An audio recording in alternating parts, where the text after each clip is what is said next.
నమ్మదగిన యేసు నామంలో శుభములు పలుకుతూ ఈనాటి బంగారు పరుగులో కొన్ని ఆత్మీయ జీవిత సత్యాలను చెప్పుకుంటూ ప్రాముఖ్యమైనటువంటి కీర్తనలో మొదటి కీర్తన వింతైన చక్కని తలంపులను మనం చర్చించుకుందాం.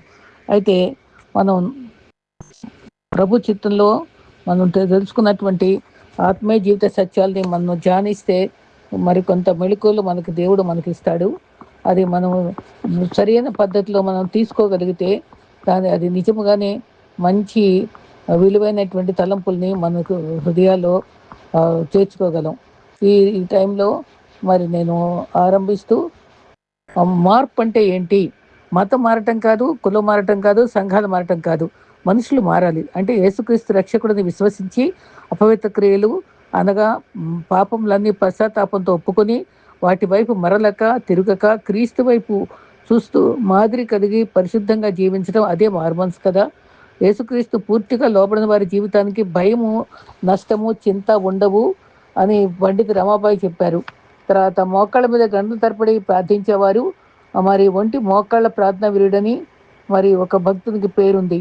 మరి ఆయనే మరి జాన్ హైడ్.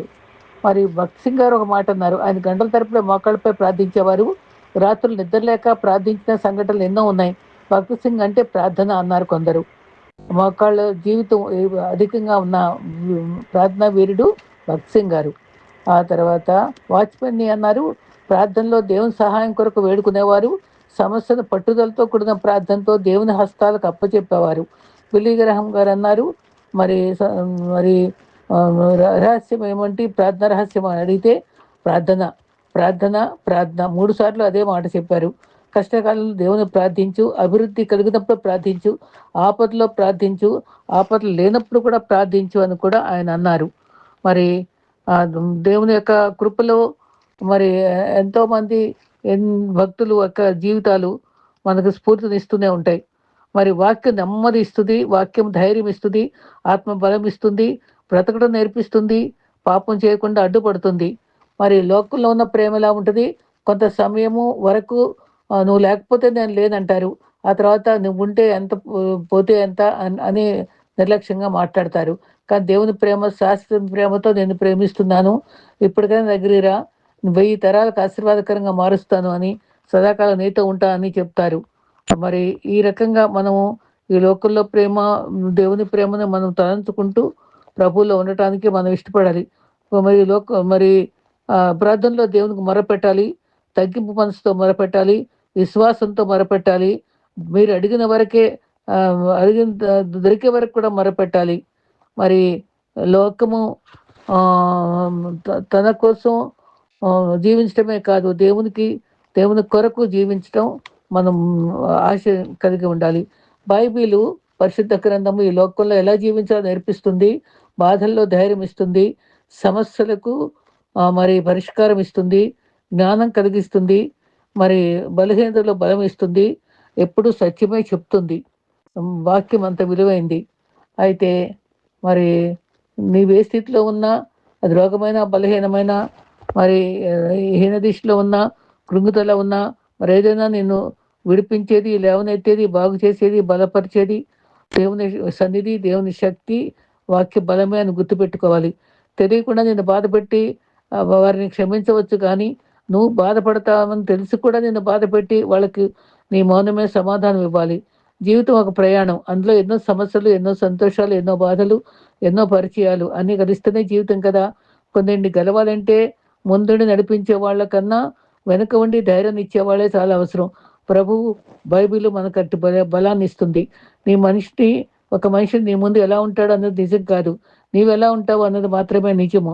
మనిషి జీవితాంతం ఎవరు తోడుగా ఉండరు, ఎలా ఉంటారు అనుకోవద్దు, భ్రమ. మనిషి నిజంగా జీవితాంతం తోడుగా ఉండేది దేవుని యొక్క సన్నిధి, దేవుని చిత్తము, దేవుని ప్రేమ అని గుర్తుపెట్టుకోవాలి. మనిషి గొప్పతనం నమ్మటంలోనూ నమ్మించడంలో ఉండదు, నమ్మకం నిలబెట్టుకోవడంలో ఉంటుంది. నిజం చెప్పి బాధ పెట్టినా మంచిదే, కానీ అబద్ధం చెప్పి మోసం మాత్రం చేయకూడదు. సమయం నీది కానప్పుడు కొంచెం ఓర్చుకోవాలి, అదే సమయం నీ విలువను తెలియజేస్తుంది. ఎంత ఓర్చుకుంటే అంత మంచి స్థానానికి వస్తాం. నువ్వు ఇతరులతో ఎప్పుడు పోల్చుకోవద్దు. సూర్యుడు చంద్రుడితో పోల్చుకోలేవు. ఈ వేటి విలువ దాందే. ఏ టైం వచ్చినప్పుడు అవి వెలుగుతాయి కదా. మరి ఎంత ఎక్కువ కాలం బతికమన్నది కాదు, ఎంత గొప్పగా జీవించామన్నదే ముఖ్యము. మరి ఒకటో దావీదు కీర్తన మనం కొంత ధ్యానించుకుందాము. మరి అది 66 పుస్తకాల్లో 19వ పుస్తకం 19th బుక్ కీర్తన గ్రంథం. ఎందరో భక్తులు ధ్యానించి అధ్యాయం 1 అది పదే పదే ధ్యానించి ధన్యులు కాగలరు. గతంలో రాజుల చరిత్రలు ఉన్నాయి. దావీదు ద్వారా ఆధ్యాత్మిక ఎదుగుదలకు సహకరించే రీతిగా సహాయపడుతుంది. మరి బిల్లీ గ్రహాం గారు రోజు 5 కీర్తనలు మరి ఒక్క సామెత రోజుకొకటి చదువుతూ ఉండేవారట. అది జీవితాంతం అది పాటించారు. అది చాలా ఆత్మీయ మేలు తెచ్చిందని ఆయన చెప్పారు. ఆత్మ ఎదుగుదలకు సూచన. మరి తోటివారు జీవించే జ్ఞానం నేర్పిస్తుంది. దేవునితో మానవులతో సత్సంబంధాలు అవసరం. మరి ఇంగ్లీష్లో మరి సామ్స్ పి సైలెంట్, PSALMS కదా. మరి పి మౌనం వహిస్తుంది. అది గ్రీక్ మాట. అది ప్లక్ అని అర్థము. అది సాలిని అనే మాటలో పి సైలెంట్. అది సమోస్ PSALMOS అంటే ప్రైజ్ అని అర్థం, స్తుతించేది. అందుకని 150 కీర్తనలు కూడా స్తుతించడానికి మనం వాడుకోవచ్చు. అయితే మరి పాటల్లో ఏదన్నా సరే ఒక లిరిక్ ఉన్నప్పుడు ఒక భక్తుడు ఏమన్నారట, బాబు నీ పాటలు రాసావు కానీ ఆ పాటలో నువ్వు ఉన్నావా అని అడిగాడట. అంటే జీవిత అనుభవంతో రాసిన పాటలకి విలువ ఉంటుంది. తర్వాత ఈ కీర్తనలో 3000 క్రితం రాసిన కీర్తనలు 1000 సంవత్సరాల వ్యవధిలో, అంటే మోషే దగ్గర నుంచి బాబిలోను చెర వరకు ఉన్నటువంటి వ్యక్తుల ద్వారా రాయబడిందని చెప్పారు. మరి 150 కీర్తనలు ఎవరు రాశారు అని అంటే 73 కీర్తనలు అని మెయిన్గా ఉన్నప్పటికీ ఇంకో 2 కీర్తనలు ఆ మాటలను బట్టి దావీదు రాశాడని 75 అని నిర్ణయించారు. తర్వాత ఇంకా డిఫరెంట్గా వేరే వేరే వాళ్ళు కూడా రాస్తూ జరుగుతుంది 2 కీర్తనలు. మరి సందర్భం కూడా రాయబడింది. ఎలాగంటే అపోస్తలుల 4:25లో ఏమన్నట్టుగా లూకా నాయన పేతురు పరిచయంలో చెప్పబడింది. మరి దావీదు మాట గుర్తుపడి అన్ని జనులు ఎలా గల్లంతు చేయించున్నారనే మాటను బట్టి ఆ మాట ఆ అధ్యాయం కూడా ఆయన రాశాడని చెప్పుకున్నారు. దావీదు పలికించిరి అనే మాటను బట్టి 2వ కీర్తన రాశాడు కాబట్టి ఎలాగంత క్రీస్తు రాశాడు, దావీదు రాశాడని నిర్ణయించబట్టి ఒకటి కూడా దావీదు రాస్తుంటాడా అని అనుకున్నారు. అదే దానికి కొత్త నిబంధనలో పాత నిబంధన గ్రంథము ఎప్పుడు కూడా కీర్తనలు వివరించడం జరిగింది. హెబ్రీ 4:6లో దావీదు నేడు మీరు ఆయన మాట విన్న ఎడల అనే మాట ఉంది. అదే మాట కీర్తనలు 95:7 నమస్కారం చేయడము, నేడు మీరు ఆయన మాట అంగీకరించిన ఎడల ఎంత మేలు దావీదు రాసి ఉంటాడని అంటారు. కాబట్టి అది సగం పైగా మరి దావీదు రాశాడు. 75 అధ్యాయం కూడా రాశాడని చెప్పుకొని దావీదు కీర్తన అంటూ 119 కీర్తన 164 వచనంలో నీ న్యాయమును బట్టి 7 మార్లు స్తుతించను అన్నాడు. కానీ యాక్చువల్గా యూతులు 3 మార్లు స్తుతిస్తారు. 3 మార్లు అనే మాట దావీదు 57 కీర్తనలో చెప్పాడు. ఆసాబేమో 12 కీర్తనలు, సొలొమోను 2 కీర్తనలు, మరి కోరహ పుత్రులు కూడా కొన్ని కీర్తనలు 42 నుంచి 44, 49, 84, 85, 87 వరకు. తర్వాత 89 ఏతాన్ రాశాడు. 88 హేమాన్ రాశాడు. మిగిలినవన్నీ ఆర్ఫన్ సాంగ్స్ అన్నారు, అంటే పేరు తెలియనివన్నీ కూడా. ఈ రకంగా ఈ కీర్తనలు రాయబడ్డాయి మరి బాబిలోను వరకు. అయితే 1400 BC నుంచి 538 BC వరకు మధ్యకాలంలో రాయబడడం జరిగింది. ఇది కొన్ని భాగాలు చేశారు. 141 కీర్తనలు మొదటి స్కందము, 42, 72 రెండవ స్కందము, 73 నుంచి 89 మూడవ స్కందము, 90 నుంచి 106 నాలుగవ స్కందము, 107 నుంచి 150 వరకు 5వ స్కందము. ఈ 5 స్కందాలు పంచకాండాలను పోల్చారు. మరి ఇదంతా కూడా సమకూర్చింది. ఇది చరిత్ర. ఎజ్రా సమకూర్చాడు అంటారు. మనిషి ఎలా ఉండకూడదు, ఎలా ఉండాలి, ముగింపు ఎలా ఉంటుంది ఎన్ని కూడా వివరించాడు. 1, 2 వచనాల్లో ఈ కీర్తనలో 5 షరతులు పెట్టాడు. దుష్ట ఆలోచన చేయకూడదని, కూర్చుండకూడదు, నడవకూడదు, మరి ఇట్టగా 3 చేయకూడనే ఉన్నాయి, 2 చేయవలసి ఉన్నాయి. మరి ఏంటంటే ధర్మశాస్త్రం ఆనందించాలి, దివారాత్రులు ధ్యానించాలి. ఈ మాటల్లో 3 చేయకూడనివి, 2 చేయదగినవి కూడా ఉన్నాయి. ఈ ప్రసంగంతో మరి ఆనందించాలి, ధ్యానించాలి. మూడవ వచనంలో ఎలా దీవించబడతాము? ఎండిపోకుండా నీటి కాలువల యొద్ద ఉండాలి, నాటబడి ఉండాలి. ఆకు వాడిపోదు కనుక తగిన కాలంలో ఫలమిస్తాడు, చేయిందంతా సఫలమిస్తాడు. 4వ వచనంలో దుష్టుల స్థితి, చేయవలసినవి చేయకపోతే గాలికి చెదరపుట్టు పొట్టులాగా ఉంటామని. చివరిగా 5, 6 గంటల ఇతరులకి ప్రీతికరంగా వారి ముగింపు ఉంది. న్యాయ విమర్శలో దుష్టులను, నీతిమంతుల సభలో పాపులు నిలువరు. నీతిమంతుల మార్గం యెహోవా తెలియని, దుష్ట మార్గం నాశనం. ఇక్కడ 2 రకాల మనుషులు ఉన్నారు. మరి మరి ధన్యులు, అన్యులు. ఈ రకంగా వాళ్ళెలా ఉంటారు, వీళ్ళెలా ఉంటారు అనేది స్పష్టంగా ఉంది. ఇరుకు మార్గము, విశాల మార్గం అని. విశాల మార్గము నాశనం, ఇరుకు మార్గము నిత్య జీవాన్ని తీసుకెళ్తుంది. 1వ అధ్యాయం ప్రాముఖ్యమైన సందేశాన్ని తెలిపేదిగా ఉంటుంది. తర్వాత కీర్తన 1లో 6 వచనాలు ఉన్నాయి. 150 అధ్యాయంలో వరకు తోడ్పాటుగా ఉంటుంది. మొదటి అధ్యాయం ప్రత్యేక సందేశం ఇస్తుంది. జీవితానికి వివిధ భక్తుల యొక్క అభిప్రాయాలను సేకరించాను. మరి జీవిత బోధ ఉంది. నీతిమంతులు ఎట్లు ఉండాలి, అది 1వ భాగము. 1 నుంచి 3 వరకు ఒక భాగము, 4 నుంచి 6 వరకు 2వ భాగముగా మనం విభజించవచ్చు. నీతిమంతుని స్వభావము వివరించారు. నీతిమంతుడు జీవిత శైలి ఎలా నడిపించుకోగలడు? మొదటి మాట ప్రతికూలమైన మాట దుష్టులతోటే ఆరంభమైంది. పాపుల మార్గం నిలవక అని చెప్తూ నీతిమంతుడు పాపంలో పడినా తిరిగి లేస్తాడని ఒకడంటాడు. మంచి ఆలోచనలు చెప్పువారు ఎవరుంటారు? చాలా మంది లోకంతో సహకరిస్తూ లోకాలోచనలతో పడి నాశనం అయిపోయిన వారే ఉంటున్నారు. నిజమైన ఆలోచన బైబిల్ గ్రంథము దేవుడే అని మనం నమ్మాలి, మరి ఆనందించాలి. మరి ఈ రకంగా నీతి లేని వారి ఆలోచనలు స్వీకరించకూడదు. బైబిల్లోనే మంచి ఆలోచనలు ఉంటాయి. మా దేవుని చిత్తం ప్రార్థించి తెలుసుకోవాలి. పాపుల మార్గం నిలవకూడదు. పాపుల మార్గము పాపం మాత్రమే ఉంటుంది. దేవుని మార్గంలో పవిత్రత ఉంటుంది. విశాల మార్గం కాదు, మరి అంతమే అవుతుంది. ఇరుకు మార్గంలో, శ్రమల మార్గము నిత్య జీవంలోనే ప్రవేశిస్తాము. అపహాసకులో కూర్చునే చోట కూర్చోకూడదు. అందరితో సమాధానంగా ఉండాలి, కానీ వారి మార్గాలు నడవకూడదు. వారి సంభాషణలో ఏకీవించకూడదు. వారి ఉత్తమమైనది కోరుకోవాలి. దావీదు ఒక అరిము అడిగాడు, దేవుని మందిరంలో నివసించాలని కోరుకున్నాడు. ఈ రకంగా దేవుని ధర్మశాస్త్రం దివారాత్రులు ధ్యానించటం. జంతువులు నమరు వేస్తూ ఉంటాయి.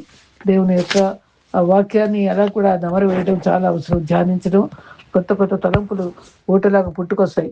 దేవునితో సమీపంగా ఉంటాం. దాంతో ఏ మీద కొదువు రాదు. మరి మామిడి చెట్టు నాటితే మామిడి పండు ఒక్క చెట్టు నాటినా ఎన్నో పండ్లు ఒకే రకమైన రుచితో ఎంతో మందికి ఆహ్లాదాన్ని కలిగిస్తాయి. మనం ఒక్కరమైనా ఎంతో మందికి మేలుకరంగా జీవించడానికి దేవుడు ఏర్పరచుకున్నాడు. ఇస్సాకు కూడా అన్ని దేశంలో 100% ఫలితం పొందాడు కదా. బైబిల్లో జీవ మార్గము, మరి నష్ట మార్గము కూడా చూస్తాం. దుష్టులు నీతి మంతులు ఒకేలాగా ఉండరు. దేవునికి సంబంధించదు, సైతానికి సంబంధించిన విడివిడిగానే ఉంటారు. ఈ రకంగా దేవుని యొక్క చిత్తాన్ని మనం ఎరిగి జీవించడం. మరి దుష్టులకేమో విజయం ఎందుకు వాళ్ళందరూ ఫ్లరిష్ అవుతున్నారు, వాళ్ళ దేవుడు లేడు కదా అనుకుంటాం. వాళ్ళ విజయం కొంతకాలమే, నరకమే వారి అంతం. కానీ మనం కష్టపడినా సరే మనం నిత్య జీవంలో విలువైన బడా నమ్మకమైన మంచి దాసురాల ప్రశంసలు ఉంటాయి. ఆయన విలువైనటువంటి కిరీటాలు మనకు దాచిపెట్టు ఉంటారు. జీవ గ్రంథంలో పేర్లు ఉంటాయి. మరి వీళ్ళైతే పొట్టులాగా వాళ్ళు నశించిపోతారు, గాలికి ఎగిరిపోతారు, విమర్శలో నిలవలేరు. మరి నీతిమంతులు మాత్రం వర్ధిల్లుతారు. ప్రజలందరిలో ఆశీర్వదింపబడిన వారు, శాపగ్రస్తులు 2 రకాలు ఉన్నారు. వారి నాశనము దుష్టులకు నాశనమే. చెడు చేస్తే అంతము పర్యవసానము. దివారాత్రులు ధ్యానించే వారికి వారి దీవెన వేరుగా ఉంటుంది. మరి సువార్త అర్థం కాకపోతే మరి ఆరాధన చేయలేము. దేవుని గురించి సక్రమంగా నేర్చుకున్నప్పుడే మనం ఆరాధన చేయడానికి మనం తగిన వారంగా మనం దేవుడు సిద్ధపరుస్తాడు. కీర్తనలు అంటే స్తుతి గీతాలు, అంటే వాక్య భోజనంతో తృప్తిపరుస్తాడు. దానిలైన మానవుడు అంతము మరి ఆనందమయంగా ఉంటుంది. యెషయా 53:4 మరి మరి ఆయన వేదన అన్నీ మన వేదనలు ఆయన భరించాడు. మనం వేదనాపూరిత మనుషులు. ఆయన వేదనలన్నీ భరించిన క్రీస్తు శిలువపై మనకు విజయం ఇచ్చాడు. క్రీస్తు ఆనందమయుడు. ఆ ఆనందాన్ని కూడా మనకి ఇస్తాడు. రక్షణానందం అనుగ్రహిస్తాడు. 2 మార్గాలు, 2 గమ్యాలు. అన్ని జనులు ఎవరు, ఆ ధన్యుడు ఎవడు? దుష్టులు ఆలోచించప్పున మరి సంప్రదించి దుష్టులు ఆలోచించప్పున మనం నడవకూడదు కదా, అది మంచిది కాదు. మరి దేవుని సంప్రదించి సొంత ఆలోచనలు ఉంచుకోకుండా దేవుని చిత్తానుసారంగా జీవించడం మనకు చాలా అవసరం. మరి సామెతలు 14:12 ఒకరి ఎదుట సరైన మార్గము అది మరణంలోకి అది సరైన మార్గము మంచి మార్గము అది మరణానికి దారితీస్తుందో అది గమనించుకోవాలి. ఒకరి ఉద్దేశం సరిగా కనబడినను ఆ మరణానికి దారితీస్తాయి. దేవుడు ఆత్మలను పరిశోధించే దేవుడని మనం గమనించుకోవాలి. అయితే యెషయా 55లో దేవుని వైపు తిరిగితే దుష్ట తలంపుల గురించి మనం పశ్చాత్తాపడితే జాలి పడతాడు ఆయన. మరి సామెతలు 3:34లో అపహాసకులు అపహసిస్తారు, దేవుని ఎడల ఆయన దయ చూపిస్తాడు. మరి వాక్యమును ధర్మశాస్త్రం ధ్యానించేవాడు ధన్యుడని మరి పదే పదే తలంచుకోవాలి. 1 యోహాను 5:3లో ఆయన ఆజ్ఞలు గైకుంటా ఆయన ప్రేమించటం అన్నమాట. ఆజ్ఞలు మేరటం కాదు, భారం కాదవి. కృప మనతో ఆత్మఫలాన్ని పండిస్తుంది. కృప మనలో క్రమశిక్షణ పెంచుతుంది. దేవుని వాక్యం ధ్యానిస్తే క్రీస్తులో లక్షణాల్లో మనం మార్పు పొందుతాం. మరి 104:16లో యెహోవా నాటిన ఆయన వృక్షాలు, యెహోవా నాటిన వృక్షాలుగా చెప్తూ మనుషులతో చెట్టును పోలుస్తూ లెబనాను మరి వృక్షాల తృప్తి పొందుతానని కూడా అక్కడ చెప్పారు. మనం తృప్తి పొందే చెట్టులాగానే ఫలించే చెట్టులాగా ఉండాలని దేవుడు కోరుకుంటున్నాడు. మరి మరి గొర్రెలు నా కొరకు జీవం ఇస్తాయి, సమృద్ధిగా ఇస్తాయి అన్నాడు. దేవుని వాక్యము మరి ఎదుగుతుంది ఉండదు. వాక్యం చదివి ధ్యానిస్తే ఆత్మీయలు పొందగలము. మరి సామెతలు మనం ఎలా జీవిస్తాయో తెలిపితే కదా. ఆ రకంగా కీర్తనలు మనకి ఎంతో చక్కని సందేశాల్ని మనకు అనుగ్రహిస్తాయి, మన ఆత్మకు ఊరటనిస్తాయి. ఈ ఈ కీర్తనలో ఆరంభ కీర్తన మనం ఎక్కువగా ధ్యానిస్తే మిగిలిన కీర్తనల యొక్క ఔన్నత్యాన్ని మనం చక్కగా గ్రహించగలమని నా అభిప్రాయము. అయితే మరొక భక్తుడు విశ్వాసి చెప్పినటువంటి చక్కని క్రీస్తుతో సమన్వయించుకుంటూ ఈ మాటలు ఇవి ఆశీర్వాదకరము, ఆనందకరమని నేను మళ్ళీ చివరిగా మరి కీర్తనల గురించి చెప్తూ మనము మొత్తం కీర్తన గ్రంథానికి ప్రవేశ ద్వారం వంటిది 1వ కీర్తన. ఇది 2 మార్గాలను సూచిస్తుంది. దేవుని మార్గము మరియు దుష్టుల మార్గము, నీతిమంతుడు మరియు దుష్టుడు, జీవము మరియు నాశనము. ప్రతి మనిషి 2 మార్గాలలో ఒకదానిలో నడుస్తున్నాడని ఈ కీర్తన తెలియజేస్తుంది. వివరణ: కీర్తన మొదటి భాగము ధన్యుడు, నిజమైన ఆనందం ఎక్కడ దొరుకుతుందో దావీదు చూపిస్తున్నాడు. దుష్టుల ఆలోచన చొప్పున నడవక 1:1. పాపంలో పడిపోవడం సాధారణంగా ఒక ప్రక్రియ.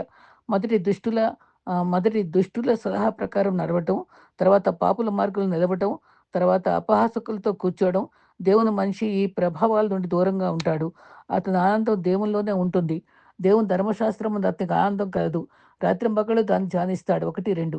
దేవుని వాక్యం కేవలం చదవటమే కాదు, దాన్ని ఆలోచించటము, దాని జీవితంలో అన్వయించుకోవడం అతనికి అలవాటు. అటువంటి వ్యక్తి గురించి ఇలా చెప్పబడింది: నీటి కాలువరి యొద్ద నాటబడిన చెట్టు వలె ఉంటాడు. 1:3. ఈ చెట్టు ఎండాకాలంలో కూడా నిలిచి ఉంటుంది, దాని ఆకులు వాడవు, అది తన కాలంలో ఫలమిస్తుంది.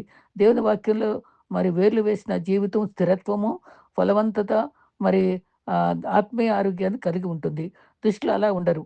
వారు గాలికి ఎగిరిపోయే పొట్టు వలె ఉంటారు. 1:4. పొట్టు తేలికైంది, స్థిరత్వం లేనిది, విలువ లేనిది.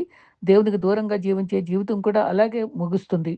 కీర్తనల చివరి ఎలా చెప్తుంది: దేవుని నీతివంతుల మార్గం ఎరుగును, దుష్టుల మార్గం నశిస్తుంది. దేవుడు తన ప్రజలను ప్రేమతో గమనిస్తాడు, కాపాడుతాడు. కానీ దేవునిచే తిరస్కరించే మార్గం చెరకు నాశనంకు దారితీస్తుంది. అన్వయించుకుంటే మనం ప్రతిరోజు అనేక స్వరాలను వింటాం. సోషల్ మీడియా, స్నేహితులు, సంస్కృతి, రాజకీయాలు, వినోదము. 1 కీర్తన మనలను ప్రశ్న అడగమంటుంది: నా ఆలోచనలు ఎవరు ప్రభావితం చేస్తున్నారు? దేవుని వాక్యం అప్పుడప్పుడు చదవటం సరిపోదు, దానిలో ఆనందించాలి, దాన్ని ధ్యానించాలి, దాని ప్రకారం జీవించాలి. వేర్లు లోతుగా ఉన్న చెట్టు తుఫాన్లకు తట్టుకున్నట్టే దేవుని వాక్యంలో వేర్లు వేసిన విశ్వాసి జీవితం యొక్క పరీక్షలను తట్టుకోగలడు. ఫలవంతమైన జీవితం అనేది బిజీగా ఉండే జీవితం కాదు, దేవునితో అనుసంధానమైన జీవితం. అయితే మరి సువార్త సంబంధంగా ఆలోచిస్తే కీర్తన 1 చెప్పబడిన పరిపూర్ణ నీతి మంత్రుడు చివరికి యేసుక్రీస్తే. ఆయన మాత్రమే దేవుని చిత్తాన్ని సంపూర్ణంగా నెరవేర్చాడు. ఆయన పాపులను సలహా అనుసరించలేదు. ఆయన ఎల్లప్పుడూ తన దేవుని చిత్తంలో ఆనందించాడు. మనలో ఎవరు కీర్తన 1 చెప్పబడిన నీతిమంతుని ప్రమాణాన్ని పూర్తిగా చేరుకోలేము. మనమందరము ఏదో విధంగా దుష్టుల మార్గంలో నడిచాం. అందుకే మనకు రక్షకుడు అవసరం. యేసే మన స్థానంలో పరిపూర్ణ విధేయతతో జీవించాడు. సిలువలో పాపాల శిక్షను భరించాడు. ఆయనపై విశ్వాసం ఉంచిన వారు క్షమాపణ పొందడమే కాదు, దేవుని వాక్యంలో ఆనందించే కొత్త జీవితాన్ని పొందుతారు.